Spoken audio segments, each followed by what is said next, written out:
Good afternoon, everyone, and welcome to our virtual Ambassadors Roundtable today of the Council of American Ambassadors. We're joined by our member, Ambassador Marc Nathanson, who served as ambassador to Norway from 2022 to 24 in the Biden administration. This podcast, this roundtable, I should say, is a part of a series of roundtables that we've been hosting during this year for ambassadors who've returned from their posts during the Biden administration to give a chance for them to share with the current members of the council their experiences at post, their accomplishments, and so forth. I'd remind you all, before I turn the program over to Ambassador Tom Siebert, who will be moderating this, and to Ambassador Nathanson, that we have some upcoming events that members will want to take account of, and I hope attend. Next month, we will have our conference on bullying without borders, focused on Russia, China, and Iran, on the 14th of October at the Cosmos Club in Washington, followed the next day by an ambassadors roundtable and a council board meeting, the 15th of October. Those will be held at the Army-Navy Country Club in Arlington, across the river from Washington, D.C. And we posted yesterday a podcast that will be of interest to many, if not all, members, in which Ambassador Jim Rosapep, our very active member in the Maryland State Senate, interviewed Ambassador Marc Nathanson, who had served in the Biden administration as ambassador to the European Union and earlier as ambassador to Romania, on the challenges, economic and security, that Europe faces today and its relations with the United States and the Trump administration. So it's a new podcast reachable on our website. I encourage you to tune in and hear from Ambassador Nathanson. And with that, let me turn the program over to today's moderator, Tom Siebert, who will more elaborately introduce Ambassador Nathanson. There you go. Thank you so much, Philip. And to our audience out there, Philip and I are originating from world headquarters of the Council of American Ambassadors in Farragut Square in downtown Washington. It's a beautiful day here. And our guest, Ambassador Marc Nathanson, although a West Coast fellow from most everything I know about him, is actually originating from New York City, as he gets around the country quite a bit. And I want to thank you, Ambassador Nathanson. Thank you for being here and doing this. You and I have just really gotten to know each other over the past couple of weeks through a couple of introductory discussions. And I've thoroughly enjoyed both of those, by the way. And it's great to have you here. You are, since you are U.S. Ambassador to Norway under President Biden, and I was ambassador to Sweden under President Clinton.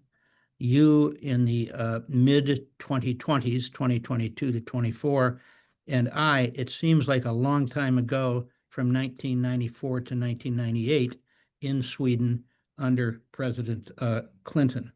I want to start off, Marc, by asking you about your experience with NATO.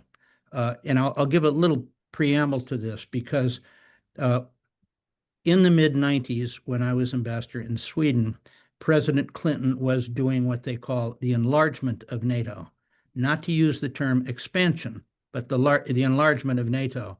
And many, if not most, of the East European countries entered NATO under that at that time. Both the country you served in, Norway, and Denmark were already members of NATO. But the push was very hard for me and for Ambassador Derek Shearer, who is the ambassador in Finland, to see if we could bring these two extraordinary central countries into NATO back then. And in a nutshell, I reported back to President Clinton, after trying for a long time, that the Swedes would never enter NATO, as long as Article 5 was there. They believed in everything that NATO is doing, but they would never agree to the Mutual Defense Pact of Article 5 of the treaty.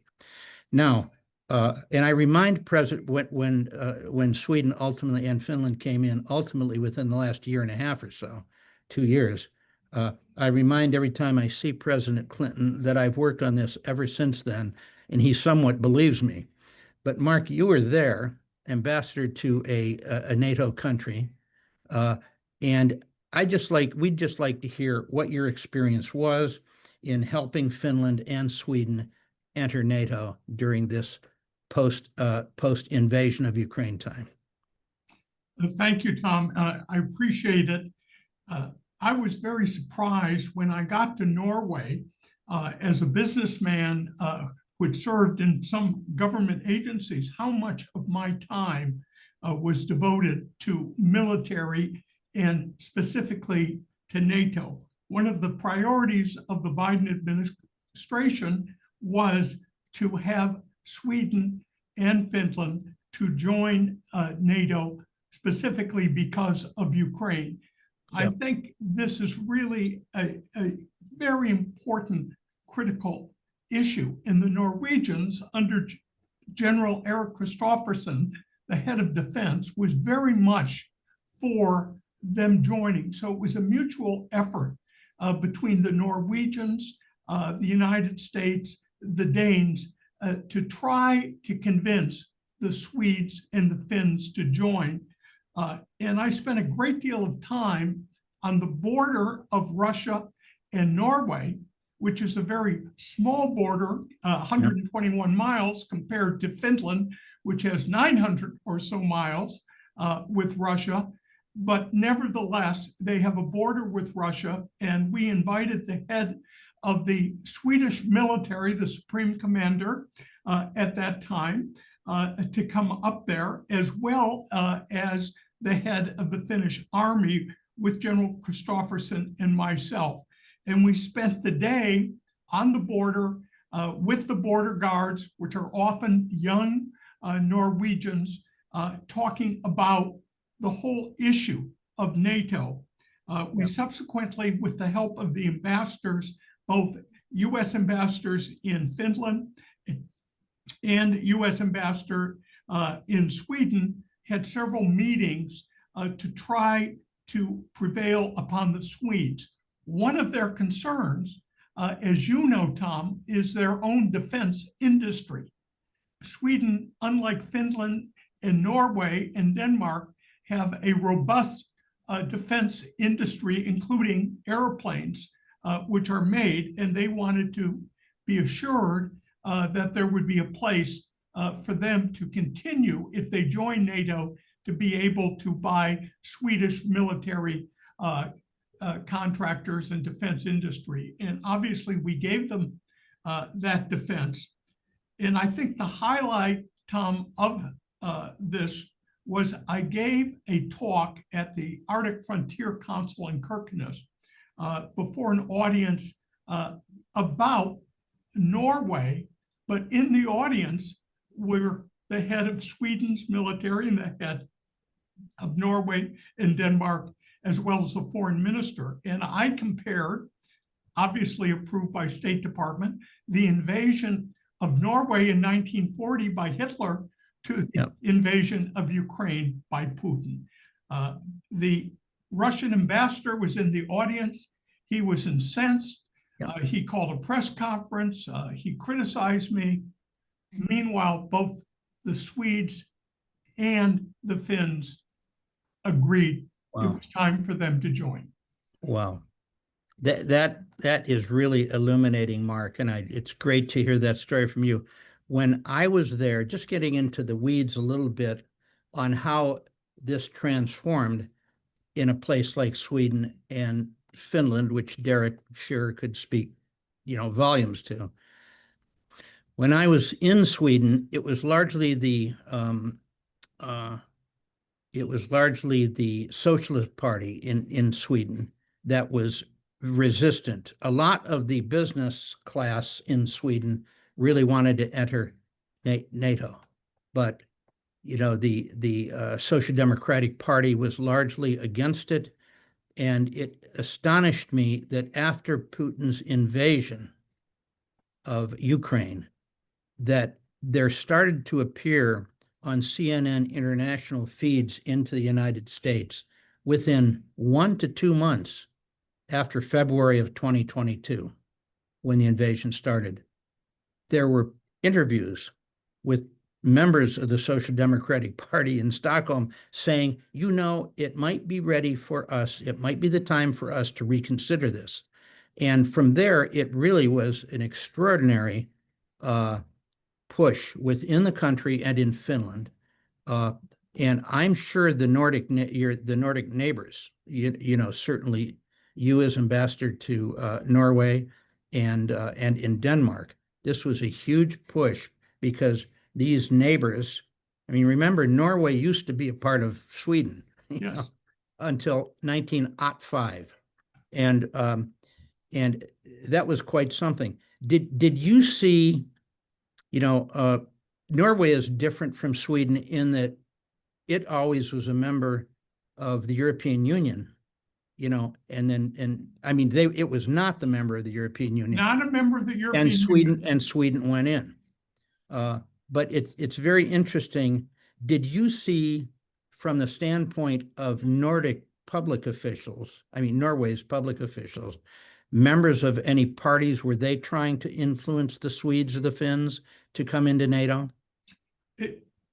We dealt mostly with the military heads under the understanding if the military leaders of Finland and Sweden would support joining NATO for the obvious cooperation between the three nations. Denmark and Iceland are in a little different part of the world. It would make a lot of sense. And I must say that both Erik Kristoffersen and the Prime Minister, Jonas Gahr Støre, were very much supportive and helping to work with the Defense Minister Graham on that. But I think it was the military in Finland and Sweden that really helped push. I do not know, Tom, about the internal politics. We'd have to talk to my fellow ambassadors who would know much more about what went on in Sweden and Finland with the parties regarding NATO. Indeed, somehow there was influence, and I gather it had to come from Norway and perhaps Denmark to influence the one very strong political party in Sweden, the Social Democrats, to pivot on this issue. And I guess Ukraine, Putin, who is looking to protect Russia from NATO, he pulled an act here that really developed a much stronger barrier in these Scandinavian European countries. You're absolutely right. It was the rock of the century. Just if I might ask, Mark, Norway's Sovereign Fund. You have a very deep business background. I'm happy to say it's largely in the telecommunications world, which is the world I came from. Yes.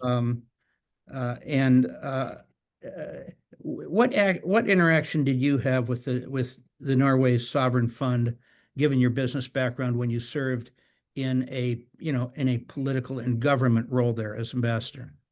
Well, it was very interesting because the Norwegian Sovereign Fund, which is the largest in the world at $2 trillion approximately today, was run by Nicolai Tangen. And he was picked by the government, but he really had spent 28 years in London having his own hedge fund, which was backed by Michael Dell and other Americans, and he was very successful. He sold that fund, moved back to his home in Norway, and they picked him to run the Sovereign Fund. And we became very close friends. But let me tell you how it started, Tom, because I think it's an interesting story that you will appreciate. When I became the ambassador, we walked in to the Sovereign Fund to meet Nikolai and his staff in a very formal setting. And before we started, I turned to Nikolai and I said, Nikolai, do you know Jared Kushner? He turned to me and he said, you mean Trump's son-in-law? And I said, yes, do you know him? He says, no, I don't think I ever met him. I said, well, let me tell you a story about him. He worked in the first Trump administration and he got very close to the Saudis. And he then, as a real estate man, left government, went into private business. And the Saudis invested $2 billion in his new fund, which was certainly helpful to him. I said, the Norwegian Sovereign Fund is 30% larger than the Saudis. So when I'm no longer the ambassador, I'm going to come to you, even though I'm a cable operator, and I'm going to start my own fund. I know nothing about anything except cable TV, but I'm going to start my own fund, and I want you to invest $3 billion. Everyone's looking at me, including my embassy colleagues, like I'm nuts. And Nikolai, without missing a beat, turns to me and he says, we can't do that. It's too small. We'll have to give you $6 billion. That's our minimum investment. Oh, my Lord. Oh, my and of Lord. course, we became great friends and it was a great joke and he got it right away. And we had very good relations. There are some problems right now with the Sovereign Fund related to Israel and getting pressure to not invest in businesses in Israel who are dealing with what's going on with Gaza right now. So that is a real pressure, and the United States is very keenly aware of this and is having conversations, but this is added pressure on the Sovereign Fund. The Sovereign Fund is different than the government. It's independent. It's part of the Nord Management Bank, which runs the Sovereign Fund, but there is a firewall between them and the government. So it's a very interesting time right now, but I can assure you, Nikolai Tangent is very capable and very knowledgeable. Wow. That's a really interesting story about your discussion with him when you first met him. I mean, that's very illuminating when you hold up that mirror to him, isn't it, Mark? I mean, it really is extraordinary. Well, that is true. And of course, the Norwegians, I was always told that when I was learning about this before I became an ambassador in that part of the world, that the reason that the Norwegians never entered the EU is that they had oil and cod, and the other countries didn't, you know? So that's unique. You mentioned that Sweden, unlike the other countries up in that beautiful part of the world, that the Swedes had a really advanced and modern military, and they really did over those years. And I became very close with many of those people. So it shows certain of the common issues that we had with one another and so forth. We talked a while ago about the global seed vault in Svalbard. What can you tell us about that?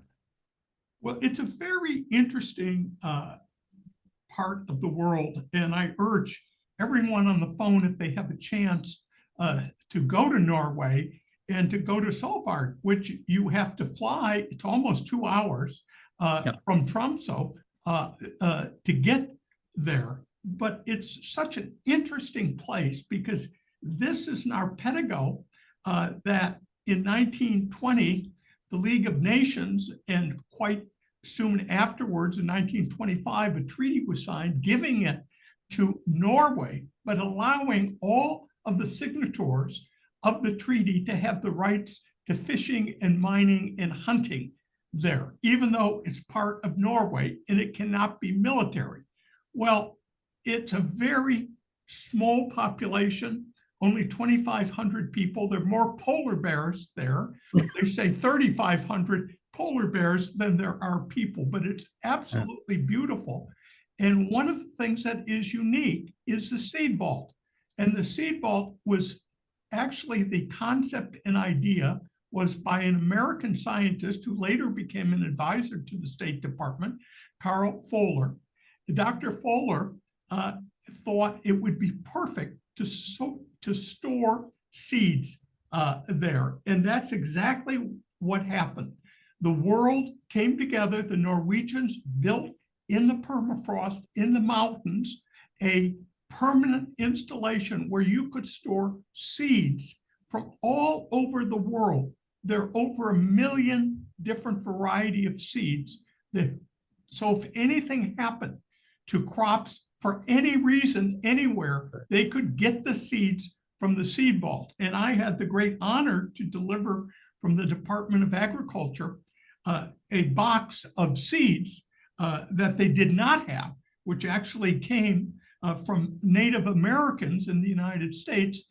And we brought that to the seed vault. And it is a very, very interesting place. Some people say it's protection from doomsday. I think it's protection to help the world be able to plant seeds in all different climates as the world is changing. So I must ask you, Mr. Ambassador, this has got to be well beyond your knowledge base, but what number, what's the quantity or the difference of seeds, different seeds that are held in this seed vault, and how do they quantify that when they analyze it? Well, it's way beyond my pay grade. That's what I thought. I would never want to be asked this question myself. Or my briefings, I should say, but I did have briefings at the seed vault with the Norwegians who run the seed vault, and it was explained to me that they have 1 million different variety of seeds from all over the world, from all kinds of countries, including North Korea and countries that we don't necessarily get along with. Yep. They have the capacity to have 2 million different variety of seeds. And the reason this is in Norway is because the permafrost can maintain the temperature that the seeds will be able to flourish for 1,000 years in the mountains of Norway. Wow. Wow.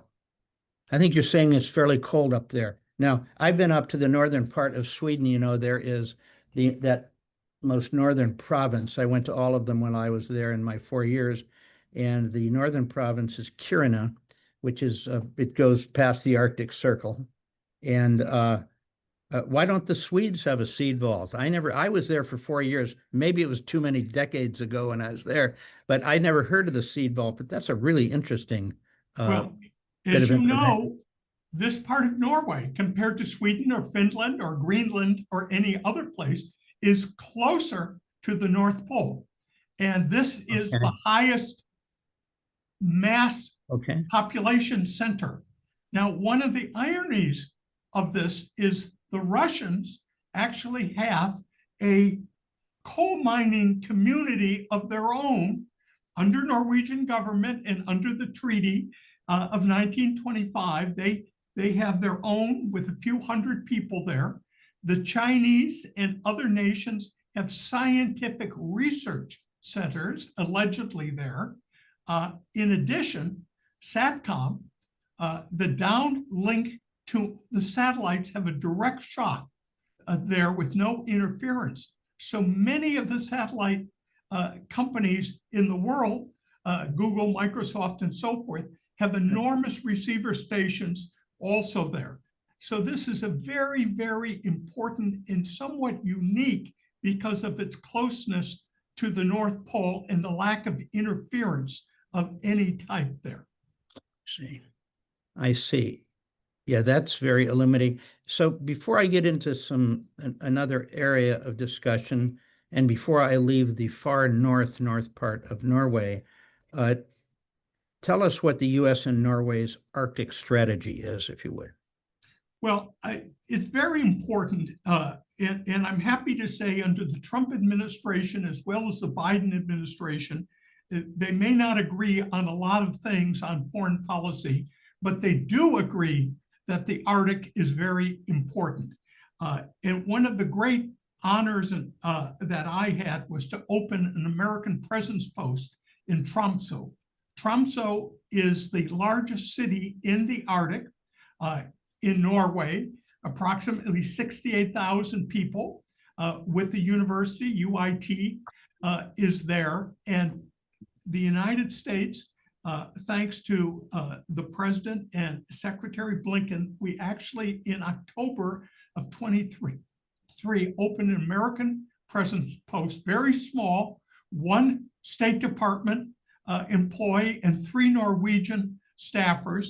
The Trump administration has announced they plan to expand that post because of their concern about the Arctic, Greenland as well. So I think this is very positive because it focuses on what's going on in the Arctic.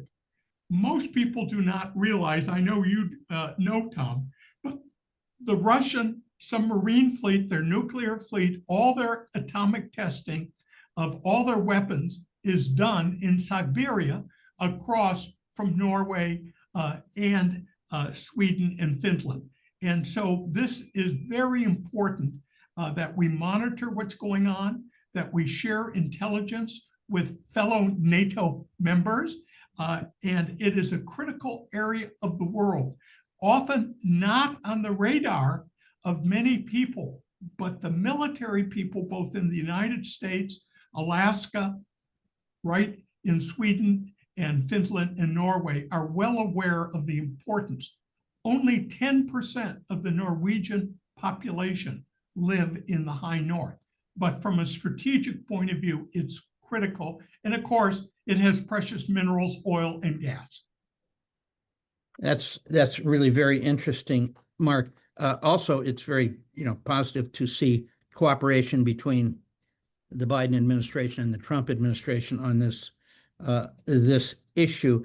I wanted to turn, as we move into the last part of our discussion here.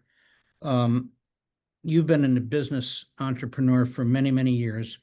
You are like me and probably most of the people viewing this discussion. We're politically appointed by President Biden. You're not a career foreign service officer, and I wasn't either. So you did something else before you came to government and to diplomacy, and but you interacted, as I have for a long time, with the U.S. State Department. Now, there's been a lot of change at state, and I have my own stories to tell you about people I know who have been removed from office in ways that I find just astonishing and depressing. But you're a business entrepreneur. You seeded cable early on, and you borrowed a lot of money to put your own money into it. You borrowed a lot of money to make it work. I know there's some other people on this call who have done very well in licensing and so forth through FCC licenses, cellular and so forth. But you've really been there and you've built a business up from nowhere, never imagining that someday you'd be an ambassador to Norway, okay?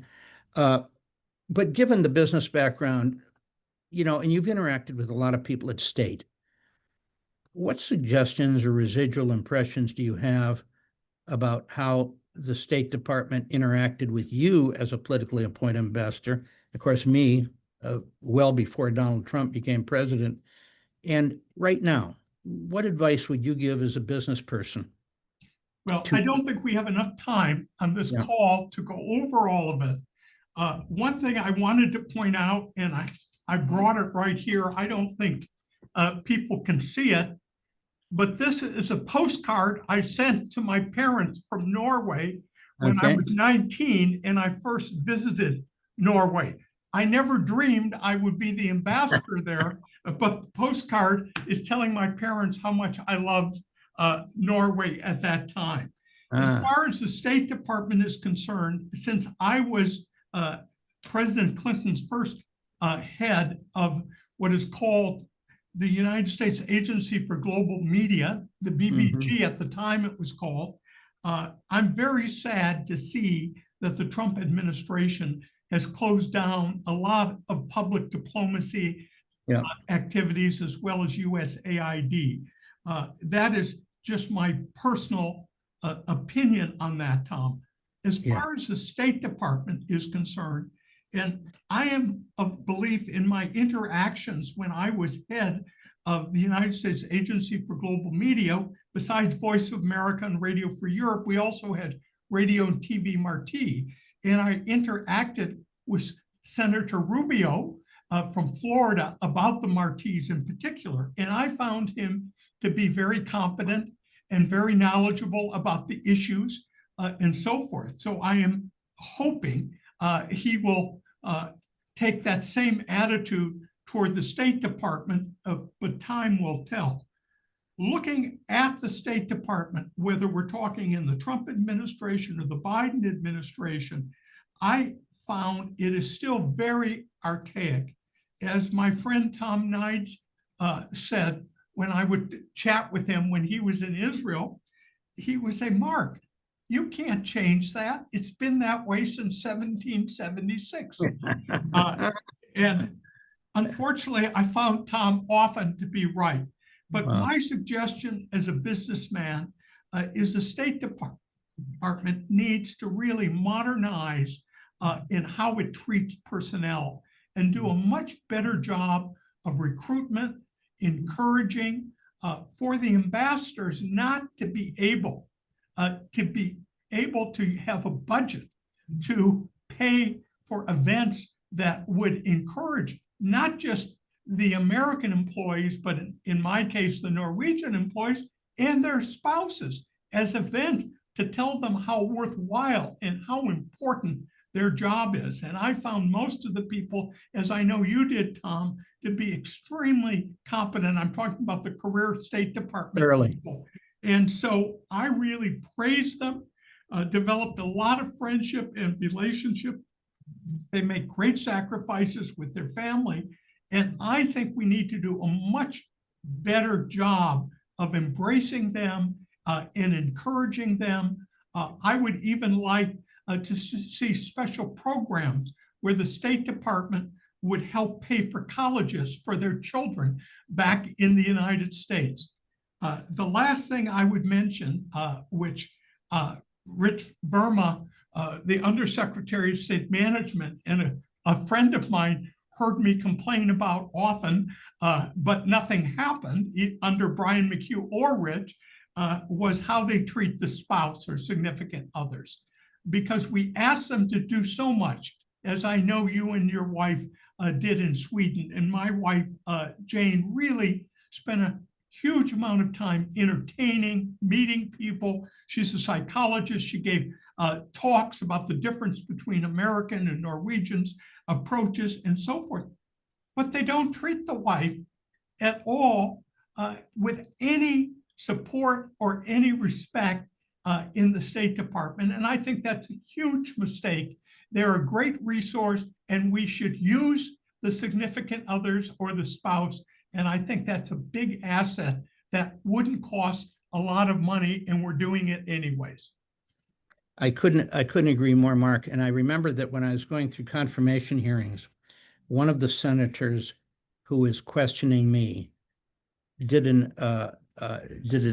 basically did an open mic soliloquy on dealing with and treating and advancing the role of spouses in these ambassadorships, just like it was Claiborne. It was actually Claiborne Pell, if you can remember that name. Yep, Rhode Island. Went through this. I thought, and I felt that way too when my wife Debbie and I went. We were really co-ambassadors to do it. Absolutely, we were too. Now let me just turn now to Q&A, if we could, for Ambassador Nathanson. We've got about 5 minutes or so, and would encourage any of you who have questions to weigh in.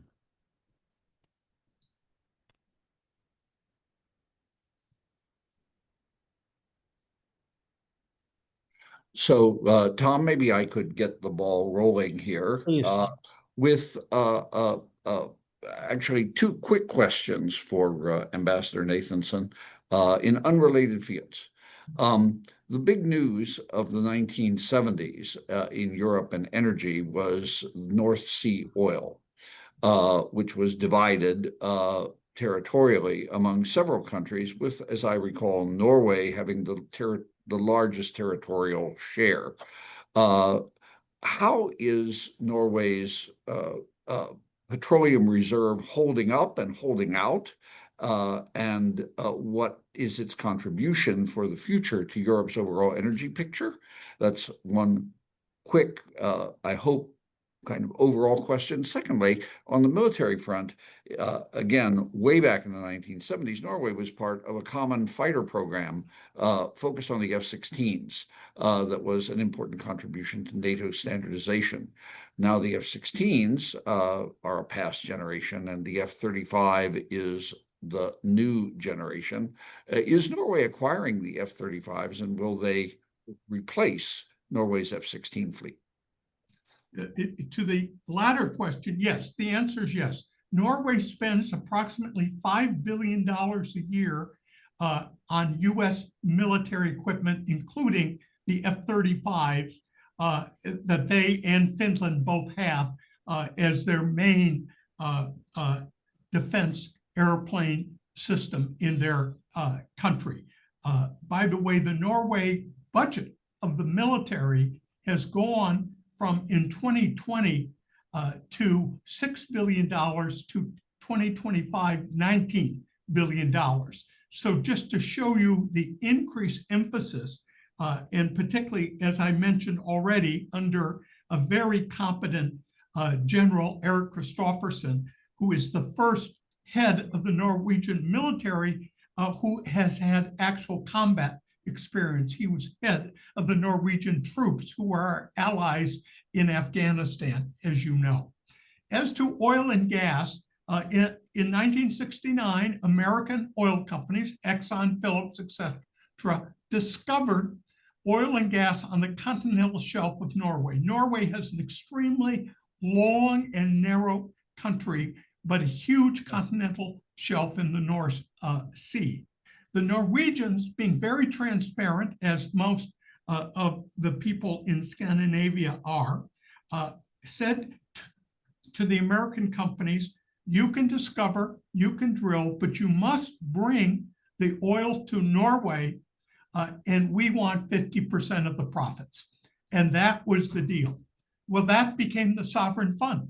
You can call it the oil fund or the gas fund. It's $2 trillion. It didn't go to a potentate or to a rich individual. It went to the government, and they have free education, free medical, free medicine. And that's one of the advantages of being a Norwegian citizen.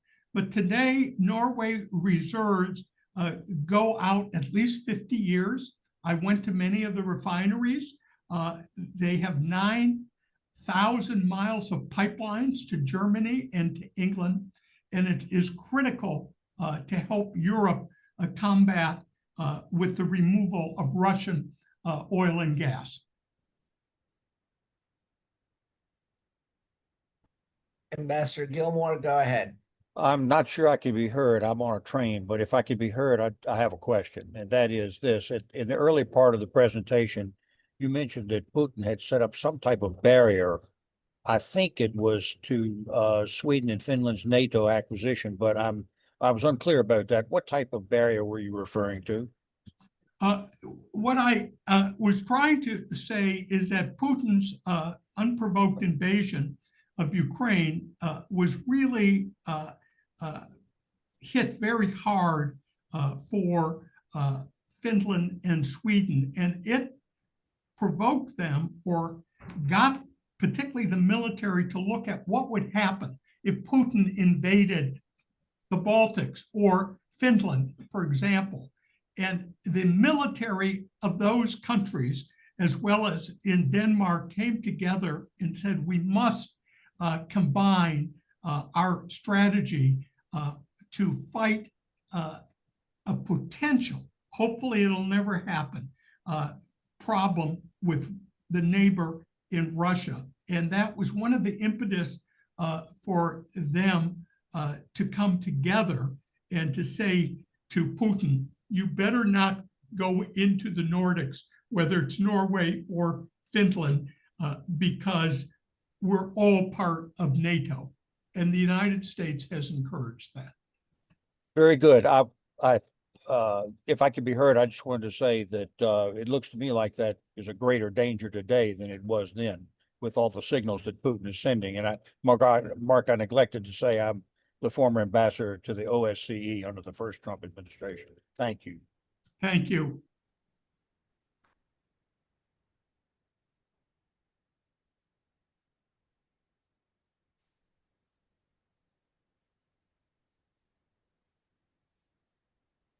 Ambassador Siebert, we don't have any other questions at this point. Okay. All right. I think this was Mark, I thank you very much for your time and your insights here.